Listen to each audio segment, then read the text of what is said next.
아멘. 감사합니다. 여러분, 출퇴근 시간에 만원인 지하철을 타고 가다 보면요, 몸이 끼어서 공중에 뜰 것 같은 옴짝달싹하지 못하는 상황을 경험하실 것입니다. 우리가 인생을 살다 보면 이 세상살이가 이런 모습일 때가 참 많은 것 같습니다. 옴짝달싹할 수 없는 그러한 세상살이를 살아가는 사람들이 많이 있습니다. 김남두 교수가 아프니까 청춘이란 책을 지은 지 한 2, 3년 지난 다음에 이의수 목사님이 아플 수도 없는 마흔이다 지었거든요. 제가 그 다음 책을 말씀드릴게요. 늙을 수도 없는 예순이다. 이 책이 나와야 될 때입니다. 참 예순이 되어도요, 노후 관리가 되지 않았기 때문에 늙을 수도 없습니다.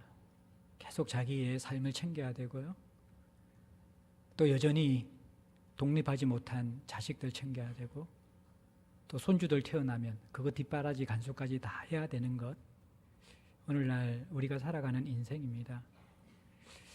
참 이 세상이 의식이 생기기 시작하면서부터 주님 앞에 설 때 그때까지 어떻게 보면 쉼 없이 옴짝달싹할 수 없는 그러한 인생살이 속으로 빠져들어가는 느낌이 들어요. 우리 청소년들도 녹록지 않는 시간을 보내고 있죠. 우리 초등부는 괜찮을까요? 유년부는요? 유치부는요? 아이들이 의식이 드는 순간부터 이 경쟁사회 속에 들어가면서 옴짝달싹할 수 없는 세상을 살아가고 있습니다.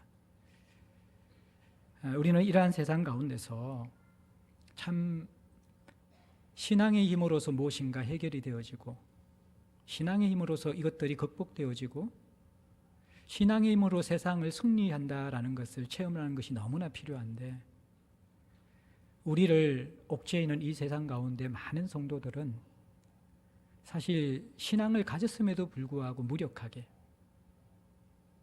이 세상에 거센 파도와 공격 앞에 힘 한 번 서보지 못하고 떠내려가는 그러한 사람들이 많이 있습니다. 오늘 우리는 이 옥죄이는 세상, 그리고 옴짝달싹할 수 없는 세상보다도 더 절대절명의 위기의 상황 속에 처해 있는 한 인물을 봅니다. 그 사람은 바로 두 명의 군인에게 메어져 있고 두 사람의 파수꾼이 옥문을 지키고 있으면서 오랜 시간 동안 움직이지 못하고 감옥에 갇혀 있는 베드로라는 사람입니다. 어쩌면 우리의 세상살이의 축소판 같기도 하고, 그것보다 더 절대절명의 순간에 빠져 있는 베드로. 이 베드로가 어떻게 이 옥죄에 있는 옥살이, 자기를 묶고 있는 이 매어 있는 쇠사슬 속에서도 믿음을 가지고 있는가? 어떤 믿음을 가지고 있는가? 또 주의 사자가, 하나님께서 이 매어 있는 베드로를 어떻게 구원하시는가? 그리고 또 주의 사자가 베드로를 구원하도록 어쩌면 중요한 변수가 되어진 예루살렘 교회의 기도의 모습은 도대체 어떠한가? 저는 이런 모습들을 오늘 본문에서 살펴보면서 옴짝달싹할 수 없는 세상살이를 살아가는 우리들이 정말 신앙이 의미 없는 것일까? 신앙은 도대체 이 상황에서 어떤 역할을 하는 것인가? 하나님은 어떤 역할을 하는 것인가? 우리의 믿음과 우리의 기도는 도대체 어떻게 하나님의 역사를 일으킬 수 있는가? 이러한 부분들을 여러분과 함께 좀 나눠보면서 추상적인 신앙이 아니라, 종교 안에 갇힌 신앙이 아니라 현실과 일상의 쇠사슬과 옥문에 닫혀있는 우리의 모습 속에서 적용되어지는 신앙, 그것을 이길 수 있는 신앙이 무엇인가를 함께 좀 살펴보고자 합니다. 오늘 베드로는 철통 같은 감시 속에 있습니다. 지난 부분에 다뤘다시피 감옥 안에서는 군인 두 사람이 베드로의 한 손, 양손의 하나하나와 자기들의 손 하나를 쇠사슬로 묶어서 같이 있습니다. 잘 때도 이렇게 같이 묶여서 잡니다. 그리고 문 바깥에는 두 사람의 또 파수꾼이 지키고 있습니다. 빠져나갈 수 없는 그러한 상황인 것이죠. 또 여기에 보면 군인과 파수꾼이라는 다른 용어로서 이 두 부류의 경비하는 사람들이 있었음을 우리에게 보여줍니다. 사실 이것은 이제 우리가 다음 주 본문에 보겠지만 탈옥 이후에 베드로가 구출된 이후에 이 간수들을 신문하고 그들을 죽이는 헤롯의 모습이 나오거든요. 아주 극히 드물지만 감옥을 지키는 간수들이 친한 동료일 때는 뇌물을 받거나 협잡을 하여서 그 죄수를 풀어줄 이 기회가 일어나기도 한다라는 거예요. 그래서 오늘 본문에 의도적으로 어떻게 보면요, 다른 소속에 있는 사람들, 쇠사슬에 묶인 사람들은 군인이고요, 바깥에서 감옥을 지키고 있는 사람 파수꾼입니다. 이들의 소속이 달라요. 그들이 함께 음모를 꾸미지 못하도록 어떻게 보면 환경적으로나 상황적으로나 모든 것들을 헤롯은 철저하게 베드로가 빠져나갈 수 없는 상황에 묶어두었다는 거예요. 그런데 오늘 이 쇠사슬에 매어서 묶여져 있는 베드로가 어떤 모습입니까? 6절 말씀해 보면 두 군인 텀에서 두 쇠사슬에 매어 누워 자는데, 그렇게 표현하고 있습니다. 잘 수 있는 환경입니까? 저는 자다가도 한 번씩 몇 번씩 몸을 뒤집는 사람인데 묶여서 그대로 이렇게 있는 상태에서 잠이 잘 오겠어요? 쉽지 않습니다.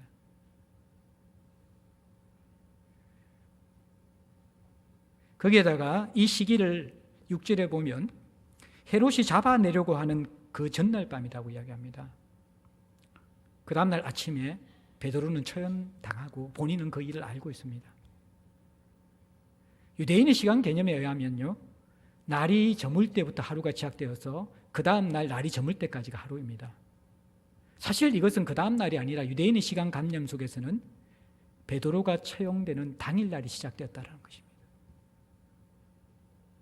죽음을 앞둔 사람이 평안히 잘 수가 있을까요?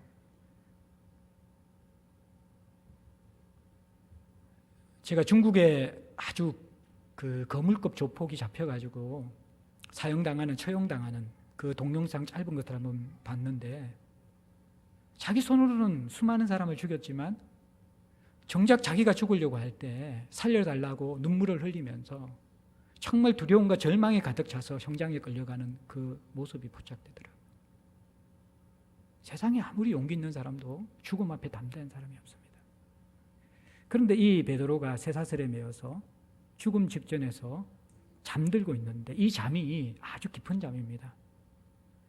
왜냐하면 조금 이따 다루겠지만 주의 천사가 딱 나타났으면 광채가 쫙 이렇게 비칠 거잖아요. 여러분들 내일 지금 죽는데 깊은 잠을 자겠습니까? 조금만 바스락거리도 눈이 떠질 텐데 천사가 들어왔는데 빛이 비치는데 쿨쿨 자고 있어요. 흔들어 깨우는데 안 일어나는 거예요. 그 옆구리를 세게 빡 치면서 베드로를 깨우거든요. 깊은 잠에 빠져가지고. 그러고 나서 깨고 나서도 아직 잠이 안 깨가지고 멍하게 있으니까, 야, 빨리 허리띠 둘러라. 겉옷 챙겨 입어야지. 신발 신어야지. 정신 좀 차려라. 여러분들 꼭 애들 아침에 학교 보낼 때 그 모습 있죠. 안 일어나면 어떡합니까? 등짝 스매싱 빡 하잖아요. 그래도 애들이 어떠니까? 눈은 떴는데 멍하잖아요. 그 엄마가 그 막 옷 막 입혀주고, 가가지고 양치시켜주고, 가방 들려주고, 그래가 보내잖아요. 그 모습인 거예요, 이렇게 베드로가. 그만큼 잠이 깨지 않는 깊은 잠에 빠진 베드로의 모습을 우리는 보게 됩니다. 우리 한번 질문해 봅시다. 베드로는 인생을 포기한 사람입니까? 어떻게 쇠사슬에 매여 있고 자기가 바로 조금 후에 죽는 것을 알면서 이렇게 평안하게 잠들 수가 있습니까? 베드로의 기지, 아니면 하나님이 정말 사랑하시기 때문에 잠을 주신가요? 시편 127편에 보면 하나님은 사랑하신 자에게 잠을 주시는도다. 이걸 우리가 늘 잘못 적용해가지고 잠 많은 사람들의 유일한 성경의 위로 구절로 삼고 있는데, 베드로는 원래 이런 사람이 아닙니다. 우리가 선명하게 알고 있는 것은 십자가에 달려 이 사내린 공회의 재판을 받으시는 그 빌라도 뜰 앞에 있는 예수 그리스도를 따라왔던 베드로가 계집종에게 어떻게 합니까? 3번이나 부인하고 저주했던 사람입니다. 자기도 붙잡힐 수도 있고 자기도 죽을 수 있는 그 상황 속에서 베드로는 살기 위해서 약한 여자 종 앞에서 3번이나 부인하고 저주했던 사람입니다. 근데 지금 똑같은, 어떻게 보면 사실은 더 그때보다도 분명한 위기가 닥쳐왔잖아요. 야고보가 얼마 전에 죽었어요. 자기도 곧 죽을 거예요. 그때 이렇게 담대할 수 있는 그 믿음이 어디서 생기는 것일까요? 최근에 저희 교회 주변에 가까운 우리 시찰 속에 있는 2교회의 원로 목사님들이 계신데, 해린교회의 원로 목사님은 참 인격적이고 평생 덕으로서 목회를 오신 분인데, 작년 우리가 잘 이렇게 이렇게 그 전에 춘천에서 닭갈비도 먹고 잘 교제했는데, 어느 날 몸이 좀 식사 소화가 안 된다고 하셔가지고 검진을 받았는데 췌장암 말기셨어요. 딱 1달 만에 돌아가셨어요. 이분이 참 죽음을 앞두고 너무나 분명한 부활 신앙을 가지고 평안하게, 그리고 믿음의 사람답게 두려워하지 않고 돌아가셨어요. 이번에 우리 천호제일교회 바로 옆에 있는 또 우리 시찰 소속 교회인데, 원로 목사님이 또 소화가 안 돼서 가셨는데 대장암 말기라서 이제 3개월 선고를 받으셨더라고요.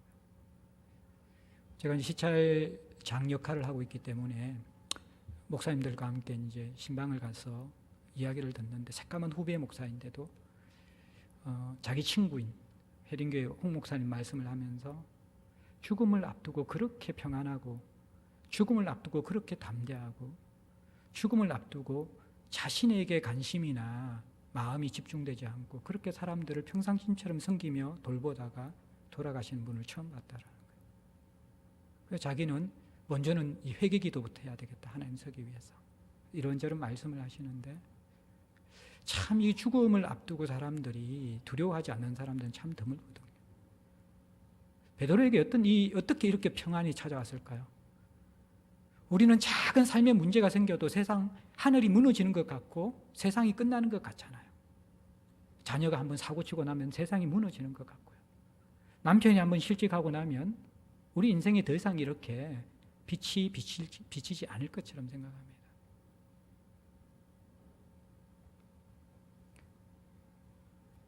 베드로는 원래 담대한 사람이 아닌데 어떻게 이렇게 평안하게 잠들 수 있었을까요?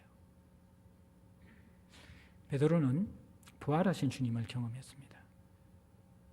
그 부인한 이후에 살아계시고 부활하신 주님을 경험했습니다. 그리고 그 부활하신 주님을 경험하고 나니까요, 성도는 망해도 진짜 망하는 것이 아니고 죽어도 진짜 죽는 것이 아니라는 것을 깨닫게 되었어요. 십자가에 돌아가신 예수님을 보면서 베드로가 어떻게 했습니까? 실망하고, 자기가 부인하고 저주했잖아요. 자신에 대해서도 실망하고 제자의 삶에 대해서도 실족하여서 고향에 고기 잡으러 떠나간 사람 아닙니까? 그런데 지금 베드로가 지금 어떤 역할을 하고 있습니까? 부활한 주님을 경험한 이후에 예수의 복음을 담대하게 전거하는 그런 사람이 되지 않았습니까? 내 인생은 망한 것 같았는데 제자로서의 삶도 망했고 예수님과의 관계 속에서도 망했고 모든 인생이 꼬여지고 망한 것 같았는데, 하나님 안에 있는 부활하신 주님을 경험한 성도의 인생은 망해도 망하는 것이 아니라는 것을 깨달은 것이죠. 예수께서 죽어서 모든 것이 끝난 것 같았는데 그 죽음을 이기고 부활하신 예수 그리스도를 경험하면서 죽음도 성도를 죽게 만드는 것이 아니구나, 우리는 죽어도 진짜 죽는 것이 아니구나 라는 것을 베드로는 분명히 깨달았습니다. 그리고 오순절 성령의 충만함을 받고 그 성령과 동행하면서 끊임없이 성령이 역사하시는 하나님의 살아계신 실제의 역사들을 경험한 이 베드로는 이제 이게 예수님 성천 이후에 적어도 10년 이상 지난 사건이잖아요. 10년 동안 이 베드로는 부활하신 주님과의 동행의 흔적이 있고 여전히 지금도 성령께서 그 부활의 생명을 적용시켜서 이끌어가는 믿음과 삶의 흔적이 있는 사람인 것이죠. 그러니까 여러분들 어떻습니까? 쇠사슬에 매여 있으면서도 죽기 직전에도 이렇게 평안할 수 있는 것입니다. 사랑하는 성도 여러분들, 우리는 쇠사슬에 매여 있고 옥문이 닫혀 있으면 끝난 걸로 생각합니다. 내 인생이 끝난 걸로 생각해요.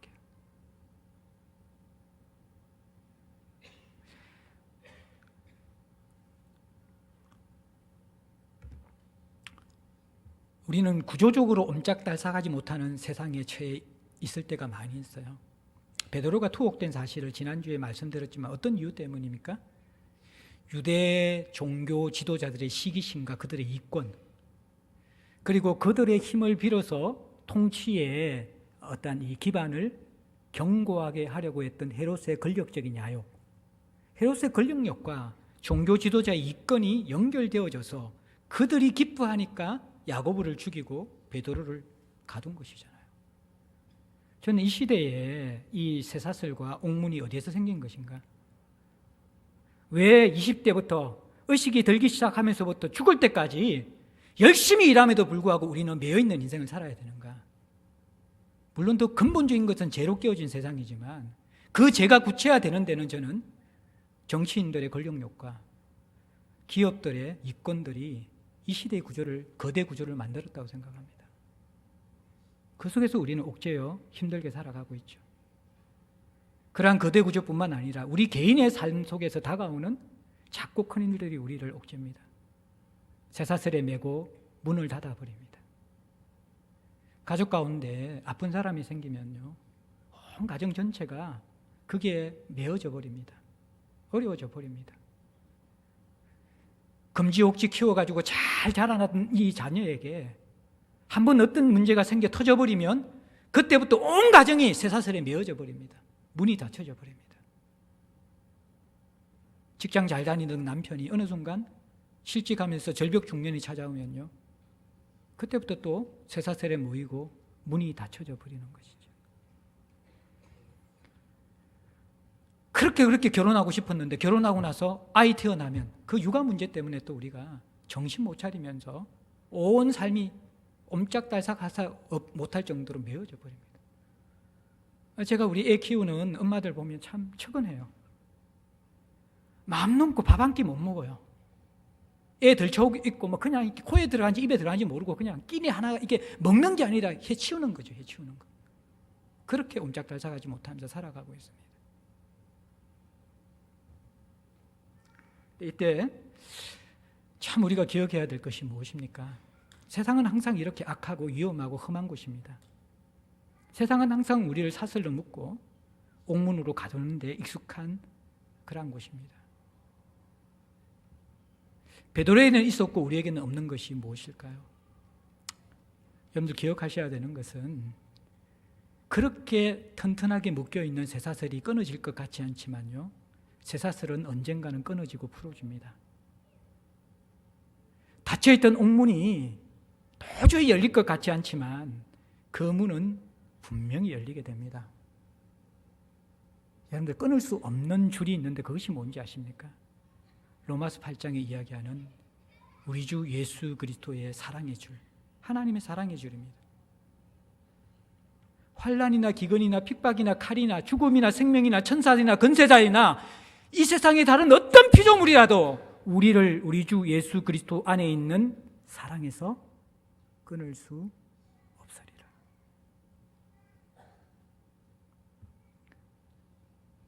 이게 부활신앙입니다. 나를 묶고 있는 것은 세상의 쇠사슬이 아니라 나를 메고 있고 나를 이끌고 있고 나를 보호하는 것, 그것이 바로 주 예수 그리스도의 사랑의 줄인 것을 깨달아야 되는 것이죠. 베드로는 이것을 부활하신 주님과의 관계 속에서 경험하게 되었습니다. 성도는 세상의 쇠사슬의 줄보다도 세상이 굳게 닫아놓은 옥문보다도 주께서 우리를 메고 있는 그 사랑의 줄만이 끊어지지 않는 것을 기억해야만 합니다. 성도는 망해도 진짜 망하는 것이 아닙니다. 성도는 죽어도 진짜 죽는 것이 아니라는 것을 우리는 부활신앙을 통해서 경험해야만 합니다. 베드로는 그 신앙을 하나님 안에서 발견한 것이죠. 이러한 신앙과 이러한 확신들이 하루아침에 이루어지는 것이 아닌데, 근데 오늘 7절부터 여러분들 11절까지의 주의 사자가 베드로를 구출하는 장면을 보면요, 우리가 이 쇠사슬의 메인 인생에서 어떻게 부활신앙을 가지고 어떻게 하나님을 확신하게 되는지에 대해서 중요한 교훈을 얻을 수가 있습니다. 하나님의 능력은 베드로를 순간이동시켜서 뿅 하면서 마가에 기도하는 곳으로 이동시킬 수 있는 능력이 있는 분입니다. 그렇죠, 그죠? 근데 저는 오늘 이 본문을 묵상하면서 뭐 이렇게 길게 써놓았는가? 그냥 구출됐다 이야기하면 되는데. 근데 이 말씀을 묵상하면서 은혜가 임했어요. 왜냐하면 인격적인 하나님, 재밌는 하나님. 베드로의 마음으로 이 본문을 보니까요, 이게 정말 스릴 넘치는 장면인 거예요. 감옥에 있는 베드로를 깨우는 장면부터 보십시오. 깊은 잠에 빠져 있으니까 등짝 스매싱은 아니 옆구리 스매싱 해가지고 깨우잖아요. 이렇게 미소가 지어지는 거예요. 야, 하나님 참 처음에 이렇게 흔들어 깨웠을 거예요. 안 깨는 거예요. 야, 일어나라! 안 일어난 거예요. 이게 이렇게 옆구리를 쳐라는 게 이렇게 썩 건드린 게 아니라 세게 치다는 말이거든요. 스매싱을 했다는 거예요. 일어나니까 이 친구가 뭐 어리버리해가지고 정신 못 차리고 있잖아요. 어떻게 합니까? 급히 일어나라 해놔놓고 쇠사슬이 손에서 쑥 풀어져 버렸어요. 어떻게 일어나요? 묶여져 있는데. 쇠사슬이 쑥 풀어지면서 일어난 거예요. 8절에 보면 천사가 띠를 띠고 신을 신으라 명령해 줍니다. 멍청하게 있으니까 따라 나오려고 그러니까, 야, 묶여져 있으니까 자기가 언제 이렇게 허리끈 이렇게 묶을 그게 있겠어요. 다 풀려가지고 이렇게 있는 거죠. 야, 바지 내려온다. 빨리 허리띠 묶어라. 묶는 거예요. 가려고 그러니까 신발 신어 밖에 나가지. 신발도 신기는 거예요. 그 다음에 또 어떻게 합니까? 지금이 한밤중이잖아요. 밖이 얼마나 춥습니까? 감기 걸린다고 겉옷 입어라. 끼 입히는 거예요. 꼭 초등학생 등교시키는 엄마 모습이에요. 너무 인간적이고 인격적인 하나님 아닙니까?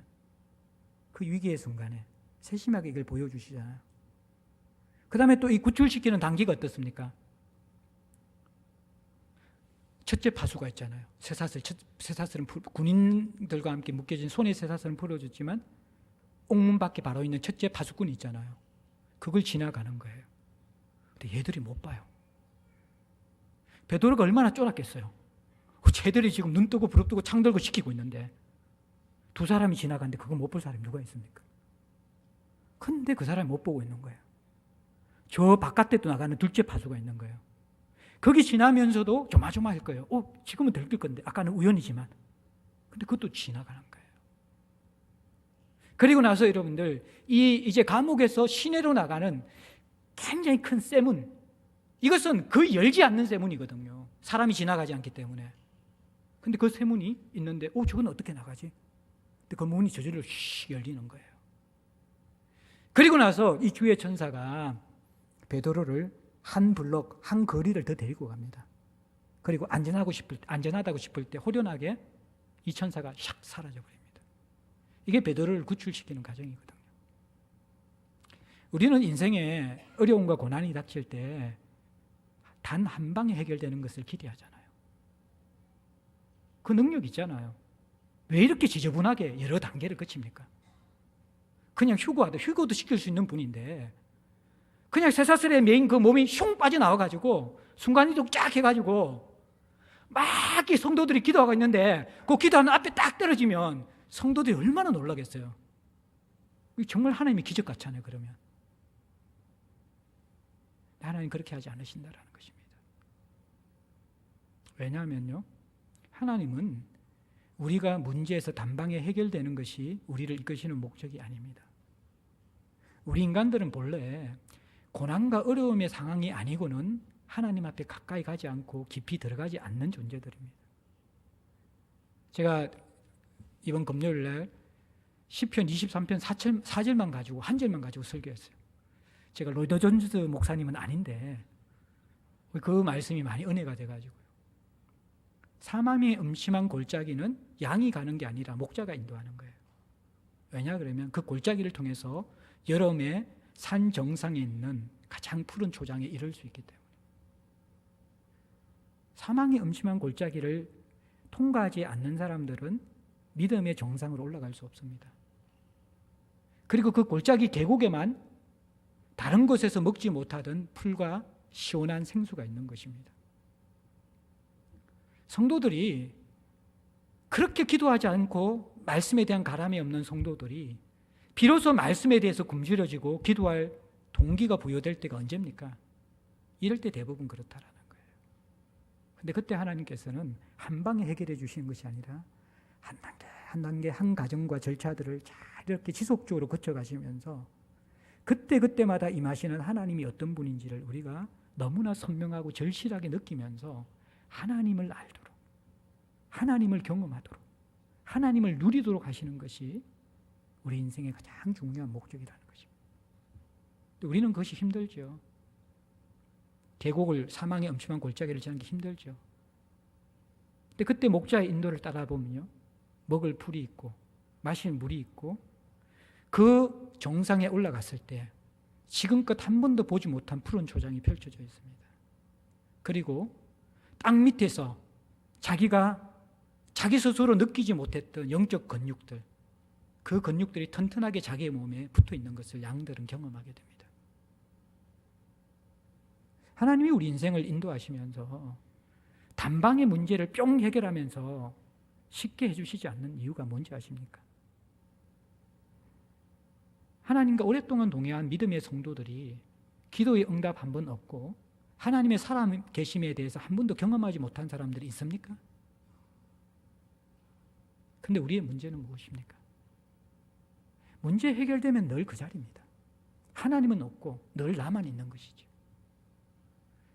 베드로가 여러분들 이 가정, 옆구리를 쳐서 깨우고, 예? 허리띠를 메워주고, 신발을 신기고, 겉옷을 입혀주고, 그리고 그 두려워하는 베드로를 이끌면서, 물론 뭐 죽음도 두려워하지 않았기 때문에 따라갔겠지만 어떻게 되는가?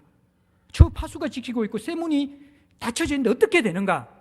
사슬이 풀리고 파수를 지나가고 쇠문이 열리고, 그 모든 과정을 통해서 베드로가 느끼게 되는 것이 무엇입니까?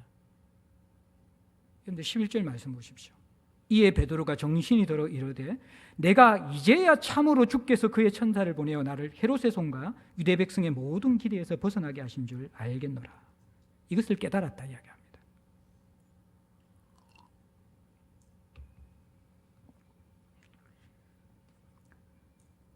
베드로의 고백은요, 우리의 신앙의 정도가 뭐냐 그러면요, 이게 종교생활과 머릿속에는 있지만 현실에서, 생시에서 정말 구원하시는 하나님의 손길을 선명하게 경험하는 것이 드물다라는 거예요. 물론 베드로는 이것을 많이 경험했어요. 원래 베드로는 자기가 야고보가 죽은 것처럼 죽는 것으로만 생각하고 있었습니다. 바로 지금 죽는 것만 생각하고 있었어요. 기대하지 않았다는 거예요, 자기가 구원받을 것들을. 근데 나중에 이제 자기가 정말 감옥을 빠져나와서 거리에 서 있는 것들을 느끼면서, 야, 이게 꿈이 아니구나, 정말 이제 잠이 깼구나, 현실이구나, 생시구나 알게 됐다라는 거예요. 환상 중에 신앙생활을 하는 게 아니라 현실 속에서 주의 구원을 맛보는 신앙이 언제 이루어지는지 아십니까? 고난의 과정 속에서 하나님의 구원의 손길들, 그분의 만지시는 그 경험들이 있는 자들만이 이 고백을 할 수 있습니다. 주께서 참으로 헤롯의 손과 유대인들의 기대에서 나를 건져내셨도다. 이 고백을 할 수 있는 것이죠. 참 긴 터널과 오랜 고난을 겪는 분들에게 참 조심스럽지만 어떤 인생도 평탄한 인생은 없습니다. 여러분들 목사는 근심 걱정 없을 것 같죠? 목사 설교는 개도 안 먹는다 그러잖아요. 그게 무슨 말이냐 그러면요, 저도 목회 과정에 순간순간 고비가 있고 어려움이 있습니다. 근데 참 그런 기도 좀 했었거든요. 초창기에. 하나님, 한 방에 좀 교회가 변화 안 됩니까? 성령의 불이 쫙 임해가지고 막 설교하면 입에서 막 제가 불이 나오고, 여러분들 불 받아가 막 기도하는데 막 이게 막 천장이 들썩들썩 끊기면 이게 하나님의 이 영광과 생명으로 가득 찬 예배 공간이 되어지고, 막 은혜 받아가 연말이 되어지면요, 아니, 교사 모집 때문에 골치가 아픈 거예요. 하려는 사람이 너무 많아가 줄 세워야 돼. 막 단방에 이런 일이 좀 안 일어납니까? 하나님 그러실 수 있잖아요. 그런데 제 목회 과정들이 안 일어나더라고요. 이러면 좋은데 다 한 단계 한 단계 거치게 하세요. 그러면서 제가 경험하는 게 뭡니까? 하나님이 어떤 분이신가? 내가 얼마나 하나님을 모르는가?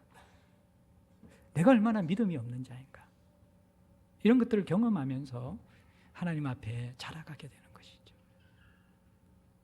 저는 이 6년간의 목회 과정을 통해서 사실은 힘든 순간에 하나님을 가장 많이 경험하고 그분이 어떤 분인지를 알고 그분과 가까워지는 것 같습니다. 어떻습니까, 여러분들? 참 제가 조심스럽다고 이야기했지만 세상의 쇠사슬에 매여 있고 옥문이 닫혀져 있는 순간들 우리에게 있을 수 있잖아요. 그것이 길어질 때 성도는 망해도 망하지 않고 죽어도 죽지 않고 그 과정 가운데서 우리는 하나님이 어떤 분인가를 발견하고 깨달아 알아가야 되는 것이죠.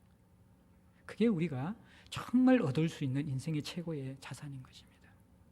그래서 여러분들 이런 고백해야 돼요. 주께서 생시에 정말로 우리를 헤롯의 손과 유대인들의 기대에서 벗어나게 하셨도다.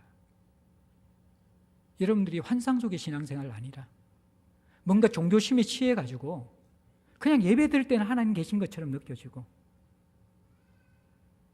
믿는 무리들 속에서는 뭔가 이렇게 그럴듯하게 느껴지지만 쇠사슬에 매여있고 옥문이 닫혀있는 세상이 딱 던져지면 그때부터 하나님의 임재도 없고 손길도 없고 항상 종교라는 것은 복음이라는 것은 뭔가 생각 속에만 머물러 있고 환상 속에서만 머물러 있는 그 신앙이 아니라 이 베드로의 고백처럼 현실의 생시에 주께서 정말 우리를 구원하시는구나.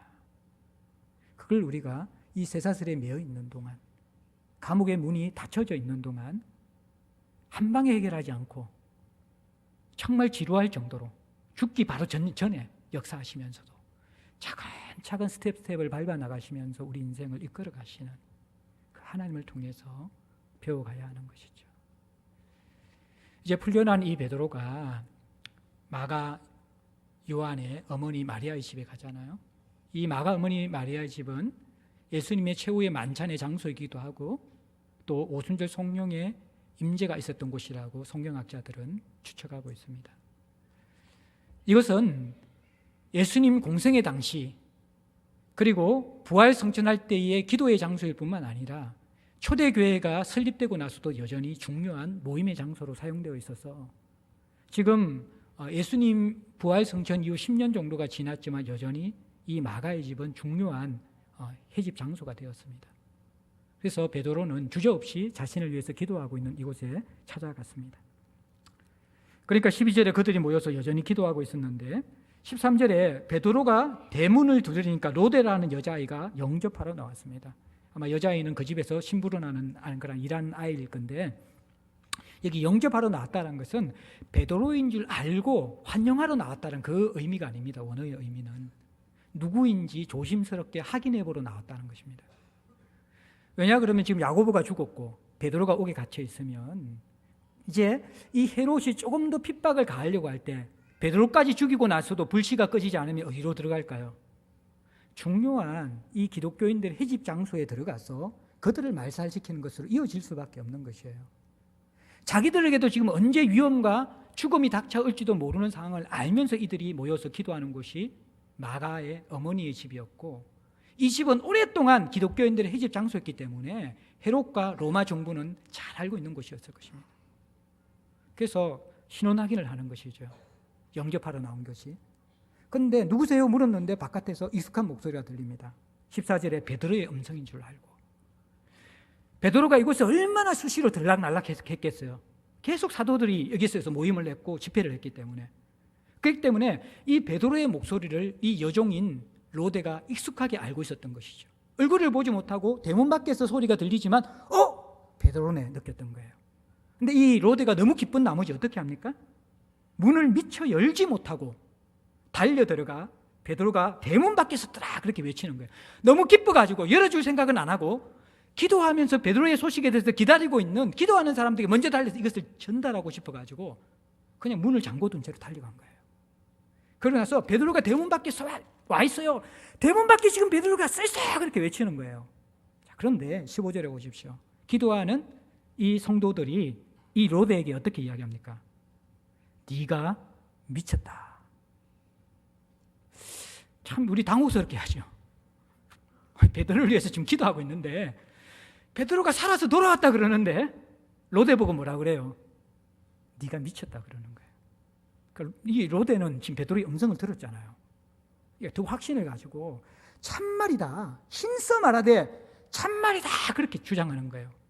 정말이라고 그러니까 계속 하니까 그러니까 이제 이 기도하던 성도들이 어떻게 이야기했냐 그러면 그의 천사가 왔는가 보다.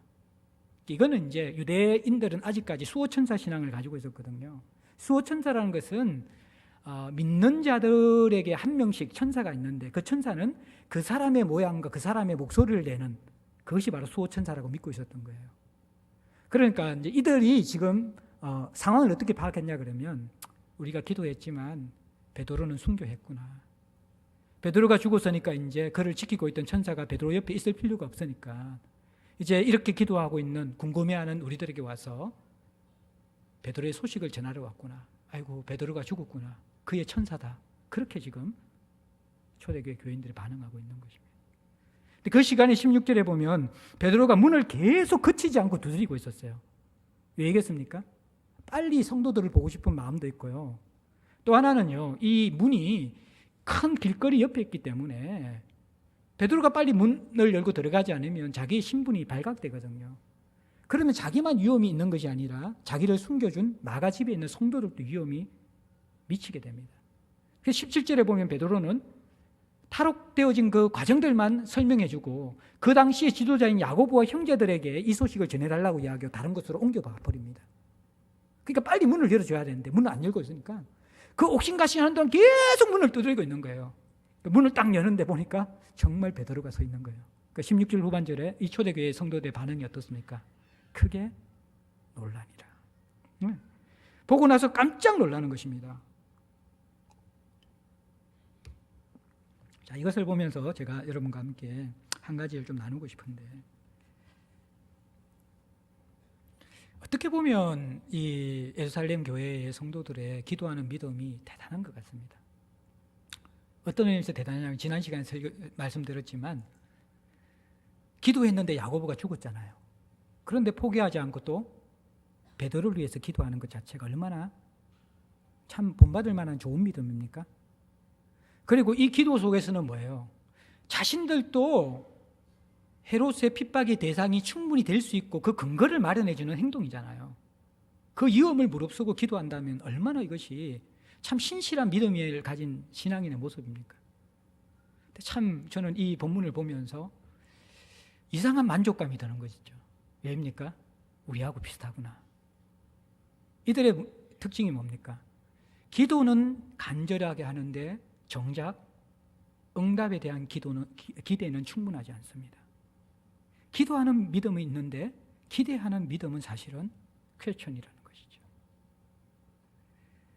그리고 베드로가 왔다 그러니까 뭐라고 그러니까 로데 보고 네가 미쳤다 그럽니다. 천사가 왔다 그럽니다.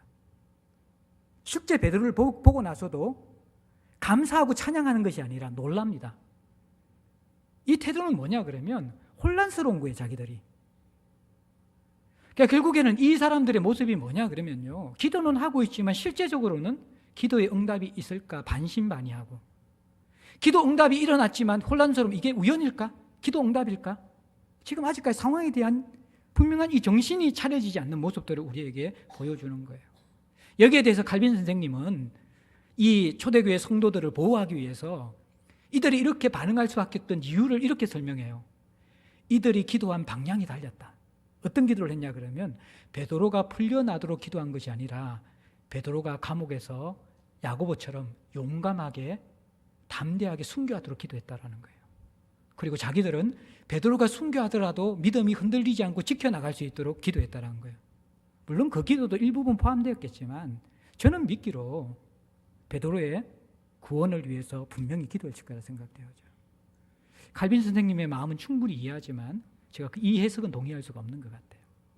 사실 이들의 기도는 베드로의 탈옥을 위해서 기도했지만 정말 이 감옥에서 구원받은 그 사신을 보고 나서 이들의 반응은 뭐냐 그러면 기대하는 믿음과 응답에 대해서 신뢰하는 믿음은 충분하지 않았다라는 것을 저는 느낄 수가 있었습니다. 그리고 이 말씀이 참 위로가 되는 것이죠. 쇠사슬에 매여 있고 옥문에 닫혀 있는 우리 인생을 회복하기 위해서 참 우리에게 이러한 간절한 기도는 필요하죠. 상황이 힘들기 때문에. 그런데 그 기도가 생각보다 온전하지 않습니다. 저를 봐도 그렇고 여러분들도 봐도 그렇고요. 정말 힘든 순간에 기도한다고 하지만 그 기도하는 우리의 깊은 내면을 볼 때에 이 초대교회 성도들의 모습이 함께 오버랩되지 않습니까? 정말 기도하지만 응답이 일어날 것에 대해서 기대합니까? 초신자들은 그런 것 같아요. 근데 이 사람들 10년 묵은 신자들이잖아요. 초신자들은 순진하기 때문에 기도 응답 위에 안 할 거라는 확신이 별로 없기 때문에 하다가 그래서 많이 상하죠. 실족하죠. 그때 한 10년 정도 되면 어떻게 되어집니까? 제가 지난 시간에 설교했던 것도 그거잖아요. 안디옥 교회들은 흉년의 때에 구제했잖아요. 자기의 삶, 자기 중심성을 깨뜨려서 하나님과 이웃을 위한 삶으로 방향 전환해야 될 때가 한 신앙생활 한 지 1년 정도 된 초신자들의 중요한 과제라 그러면요. 신앙생활 10년 된 사람들의 과제는 뭐냐 그러면 하나님에 대한 실망을 어떻게 극복할 것인가. 기도했는데 야고보가 죽어버렸어. 어떻게 극복해요? 그러니까 이 경험을 하는 성도들의 기도와 믿음 생활들은 사실 반신반의입니다. 기도하지만 응답이 될까 안 될까? 반신반의하는 것이죠. 그리고 때로는 기도 응답을 주시는 것 같지만 혼란스러울 때도 있습니다. 우연은 아닐까? 그게 여러분들 저와 우리의 모습일 수 있다라는 것입니다. 근데 감사한 것은 무엇입니까? 이들의 이렇게 부족하고 충분하지 못한 믿음 속에 충분하고 신실하신 하나님께서 응답해 주시면서 이들을 이끌어 가신다라는 것입니다. 저는 기도 응답이 우리의 어떠함에 의해서 주어진다라는 생각을 한 적이 있었습니다. 그래서 간절히 기도해야지. 뜨겁게 기도해야지. 근데 제가 성도들을 보면서 그 생각이 아닐 수 있다라는 생각을 할 때가 많습니다. 왜냐 그러면요. 저렇게 기도 안 하고 가끔 기도하는데 금방금방 응답 받는 사람이 있고 저렇게 기도하고 간절한데 아직도 응답되지 않는 사람이 있고 사람의 태도와 자세에서 기도 응답이 온다 그러면요. 참 그거는 답이 없는 것 같아요. 근데 하나님의 은혜가 뭡니까? 응답이 오랫동안 오지 않는 사람에게는 그 응답이 오지 않는 것이 아니라 그 과정 속에서 하나님이 주시고자 하는 선물이 더 있기 때문에 우리가 알 수 없는 이것이 있는 것이고 응답이 빨리 온다고 해서 꼭 좋은 것이 아닐 수도 있는데 그 응답은 내가 신실해서 오는 응답이 아니라 우리의 불충분한 믿음에도 불구하고 하나님이 주시는 은혜라는 것을 깨달아야 되는 것이죠. 그래서 여러분들 우리가 계속 기도해야 되는 이유가 무엇입니까? 이렇게 부족하고 연약한 우리들이 계속 기도하면서 하나님이 해가시는 것들을 여러분들 그렇게 보게 된다라는 거예요. 가끔씩 여러분들 이제 여러분들 저한테 이런 걸 하거든요. 교회가 조금 뭔가 이렇게 하나님의 은혜 때문에 귀하고 좋은 일들이 좀 일어나거나 감사할 일이 생기면 누군가가 목사님이 늘 기도해서 그렇죠. 그 말이 저를 얼마나 찔리게 하는지 몰라요. 늘 기도해서 그렇죠. 근데 요즘에는 그 부분에 대해서 조금 제가 마음의 자유함이 생겼어요. 늘 기도하는 게 아니라 가끔 기도할 때도 있고 간절히 기도하는 게 아니라 떠문떠문 기도할 때도 기도 제목에 따라서. 그런데 이제 우리 성도들은 저는 여러 성도가 있기 때문에 기도 제목 부탁받고 나서 그때 기도하고 또 생각날 때 가끔 이렇게 기도하는데 그분들이 이제 자기 문제가 해결되면서 손을 잡으면서 목사님이 끊임없이 기도해서 해결되었다고 감사하다고 마음이 뜨끔했어요. 끊임없이 기도해야 되는데. 그런데 하나님의 은혜가 뭡니까? 참 우리가 이렇게 부족하고 불충분한 믿음을 가지고 있음에도 불구하고 충분하고 신실하신 하나님이 채우신다라는 것입니다. 응답하신다라는 것입니다. 그래서 우리 인생에 기대하는 믿음으로 계속해서 끌고 가시는 하나님의 손길이 우리 인생 여정 가운데 있다라는 것을 보여줍니다. 참 이 오늘 본문은 얼마나 사실적이고 인격적이고 현실적인지 몰라요. 베드로를 구원하는 주의 사자의 모습에도 그렇고 역설적인 것 같지만 야곱의 순교 다음에 생명을 걸고 기도하는 이들의 간절한 기도 속에서도 사실은 충분하지 못한 모습은 있다라는 것입니다. 인간이 그래요. 우리가 아무리 열심히 있고 아무리 온전히 주님을 구하지만 늘 우리는 충분하지 못한 자들입니다. 그런데 은혜가 되는 것이 무엇입니까? 이 쇠사슬에 매인 인생을 살아가고 옥문이 닫혀져 있을 때 이 충분하지 못한 우리들을 하나님께서는 충분하신 은혜의 손길로서 덮으셔서 계속해서 우리를 이끌어 가신다라는 것입니다. 그래서 이 기도의 응답을 하시면서 기대하도록 하시는 하나님의 손길을 보는 것이죠.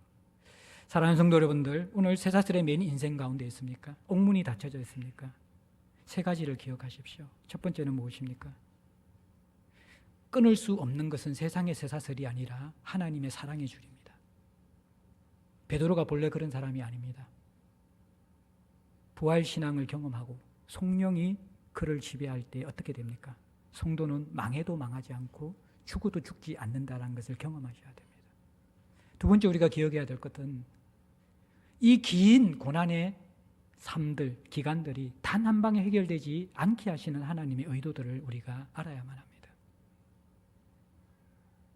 우리가 한 방에 문제 해결만 받고 살아가는 인생이 되면요, 하나님은 우리 가까이 계시지 않을 때가 많습니다. 그분을 더 깊이 알 수 없는 자들이 되는 것이죠.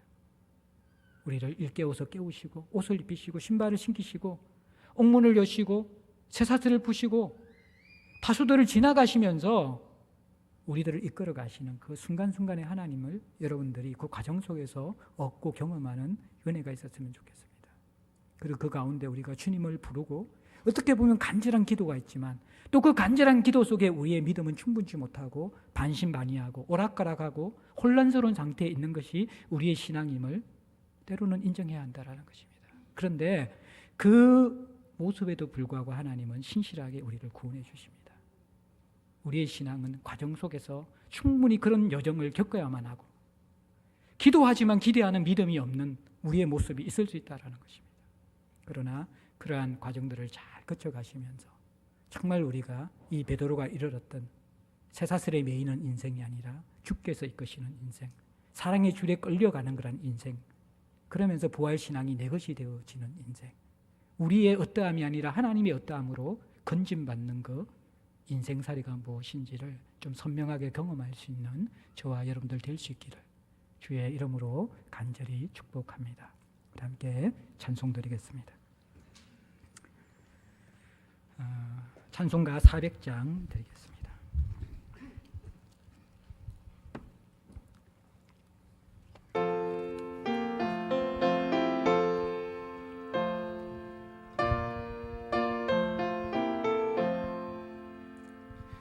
험한 시험을 속에서 나를 건져주시